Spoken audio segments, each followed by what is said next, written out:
दोस्तों नमस्कार। दोस्तों, एक ऐसा वक्त जब देश में खाद्यान्न उत्पादन सबसे ज्यादा है, लेकिन उसी वक्त उसी खाद्यान्न को लेकर महंगाई चरम पर है। एक ऐसा वक्त जिस वक्त इस देश के भीतर में लोगों की नौकरियां जा रही हैं और लोगों के पास अपने भविष्य निधि का पैसा निकालने के अलावे कोई चारा नहीं है, क्योंकि वह आने वाले वक्त में जिएंगे कैसे, यह संकट है। और दूसरी तरफ जो खाद्यान्न बेचते हैं, चाहे वह खाने का तेल हो, चाहे वह चावल हो, चाहे वह सब्जियां हो, चाहे वह दूध हो, चाहे वह गेहूं हो, इन बड़ी बड़ी कंपनियों के नेटवर्थ, इन बड़ी बड़ी कंपनियों के मुनाफे लगातार बढ़ते चले जा रहे हैं। 50% से लेकर तकरीबन 450% तक का मुनाफा, शुद्ध मुनाफा एक बरस के भीतर ऐसी कंपनियों का हो गया। ऐसे वक्त में जब देश के भीतर में छोटे और मंझोले व्यापारी खत्म हो चले हैं, ठीक उसी वक्त बैंकों से कर्ज लेकर जो बड़े कॉरपोरेट और इंडस्ट्रियलिस्ट कर्ज नहीं चुकाते हैं, उनको माफी के तौर पर उन कर्ज माफी के साथ जो शब्द लिखा गया रिटर्न ऑफ, वो सबसे बड़ी तादाद में इसी दौर में लिखा गया। एक ऐसा वक्त जब अंतर्राष्ट्रीय बाजार में कच्चा तेल अभी भी $100 नहीं पहुंचा है, क्योंकि भारत ने देखा है $100 प्रति बैरल कच्चा तेल जब अंतर्राष्ट्रीय बाजार में बिक रहा था, उस वक्त भारत के भीतर में तेल यानी पेट्रोल और डीजल की कीमत कभी भी ₹100 छू नहीं पाई थी। लेकिन फिलहाल जब $75 प्रति बैरल है, तब भी पेट्रोल डीजल ₹100 से ज्यादा हो चला है। यानी एक ऐसा दौर जिस वक्त केंद्र सरकार सबसे ज्यादा जनता के ऊपर बोझ डालकर कमाई कर रही है।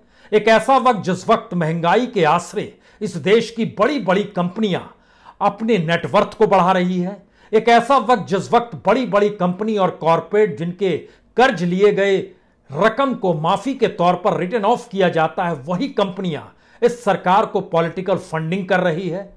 यानी एक ऐसा दौर जिस वक्त में चुनाव में जाना, चुनाव में जीतना, उसके लिए पैसे का जुगाड़ करना और उस पैसे के लिए ऐसी पॉलिसी बनाना जिस पॉलिसी के आश्रय चाहे जनता पर महंगाई का कितना भी बोझ पड़े, इस देश में बेरोजगारी के दौर में चाहे मरने मारने की स्थिति क्यों ना आ जाए, लेकिन सरकार बहुत ही सिस्टमेटिक तरीके से इसे सिस्टम का हिस्सा बना चुकी है।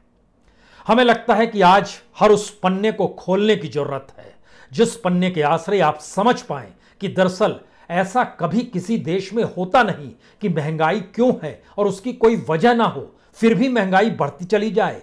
तो क्या वाकई जमाखोरी को लेकर, क्या वाकई बाजार में सबसे ज्यादा कालाबाजारी के तहत सामान को धीरे धीरे सप्लाई करने की स्थितियां इस देश में पॉलिसीगत तरीके से निर्णय के तौर पर ली जा रही है? हो सकता है, क्योंकि जिन पन्नों को हम खोलने जा रहे हैं उन पन्नों को ध्यान से सुनिएगा। और इस बात को लेकर हो सकता है चंद सरकारी कर्मचारी जिनकी संख्या 50 लाख है, वह पेंशनधारी जिनकी संख्या 60 लाख है, वह खुश हो सकते हैं कि महंगाई भत्ता सरकार ने आखिरकार जारी कर ही दिया और महंगाई भत्ता बढ़ाकर जारी किया गया। लेकिन इस देश के भीतर में 138 करोड़ लोगों की जिंदगी है। 138 करोड़ लोगों की जिंदगी का मतलब इस देश के भीतर में रोजगार करने वाले तकरीबन 50 करोड़ से ज्यादा लोग हैं। उन लोगों के साथ बीते एक बरस में जो कुछ जिस रूप में हुआ है, हमें लगता है कि सबको आज आपको अपने दिमाग में दर्ज करना चाहिए और समझना चाहिए कि दरअसल यह महंगाई भी कहीं उस इकोनॉमी का हिस्सा तो नहीं जो इकोनॉमी सरकार कभी रिजर्व बैंक से ज्यादा डिविडेंड पैसा लेकर अपने साथ आगे रईसी में बिताती है, या फिर इस देश के पीएसयू को बेचती है, या फिर इस देश के भीतर में बैंकों को कंगाल बनाती है, या फिर जीएसटी के जरिए ही सही वसूली करके किसी ना किसी तरीके से अपने खजाने को खाली होने देना नहीं चाहती है, जिससे सरकारी कर्मचारी को महंगाई भत्ता मिले, सत्ता में बैठे हुए सत्ताधीशों की रईसी में कोई कमी ना आए और एक ऐसी साइकिल क्रिएट हो जाए जिसमें पॉलिसीगत तरीके से कोई नया निर्णय लेना ना पड़े और लोगों को यह महसूस हो महंगाई तो है ही, महंगाई तो पहले भी थी, महंगाई तो आने वाले वक्त में भी होगी। उससे निजात पाने के लिए सरकार पॉलिसी बनाएगी, आने वाले वक्त में राहत देगी। हो सकता है जब चुनाव हो तब कुछ राहत मिल जाए, लेकिन सच क्या है? सच यह है कि इस दौर के भीतर में जो लगातार होलसेल महंगाई दर थी, वो धीरे धीरे बढ़ते बढ़ते कैसे 12% तक पहुंच गई। महीने दर महीने बढ़ रही थी। जनवरी में 2%, फरवरी में 4%, मार्च में 7%, उसके बाद 10%, उसके बाद 12%, महीने दर महीने बढ़ती है। जो थोक महंगाई दर है वह भी 6% पार है। और बैंकों के भीतर जो पैसा जमा होता है उस पर जो इंटरेस्ट रेट मिलता है वह एफडी पर भी आपको 5% से ज्यादा मिल नहीं पाता है। तो ये कौन सी परिस्थिति है? इन परिस्थितियों को समझने से पहले हमें लगता है इस बात का जिक्र हम लोगों ने बार बार किया है कि इस देश में पेट्रोल डीजल को लेकर जितनी एक्साइज ड्यूटी सरकार वसूलती है उससे पहले कभी नहीं वसूली गई। ये एक फैक्ट है। दूसरा फैक्ट है कि उसी के जरिए जो सरकारी कंपनियां हैं, चाहे उसमें भारत पेट्रोलियम जिसने इस बार सबसे ज्यादा डिविडेंड सरकार को दिया, तकरीबन 8,000 करोड़ से ज्यादा का, वह भी सरकार के हिस्से में आया और उसको आने वाले वक्त में उसको भी बेच देना है, यह भी सरकार की बुक में लिखा हुआ है। सवाल यह है कि एक तरफ पेट्रोल डीजल का जिक्र हम लोग लगातार करते रहे हैं। 2014-15 में जब यह सरकार नई नई आई थी, मोदी सरकार, उस समय एक्साइज ड्यूटी 1,72,000 करोड़ लेती थी। आज की तारीख में 2020-21 में बढ़कर यह 4,54,000 करोड़ हो गया है। ठीक इसी तरीके से स्टेट भी वसूली करती है, जो वैट की वसूली होती है, उसको 1,37,000 करोड़ 2014 में, लेकिन वह बढ़कर 2,03,000 करोड़ तक पहुंचा है। लेकिन सवाल यह है कि इस दौर में जब यह लगातार सरकार वसूली कर रही है, उसी दौर में इस देश की इकोनॉमिक सर्वे ने बताया कि प्रति व्यक्ति आय इस दौर में कम हो गई। यानी आजादी के बाद कोई ऐसा बरस नहीं रहा जिस बरस में महंगाई दर ना बढ़ी हो, लेकिन महंगाई दर बढ़ने के साथ व्यक्ति की आय भी बढ़ती है।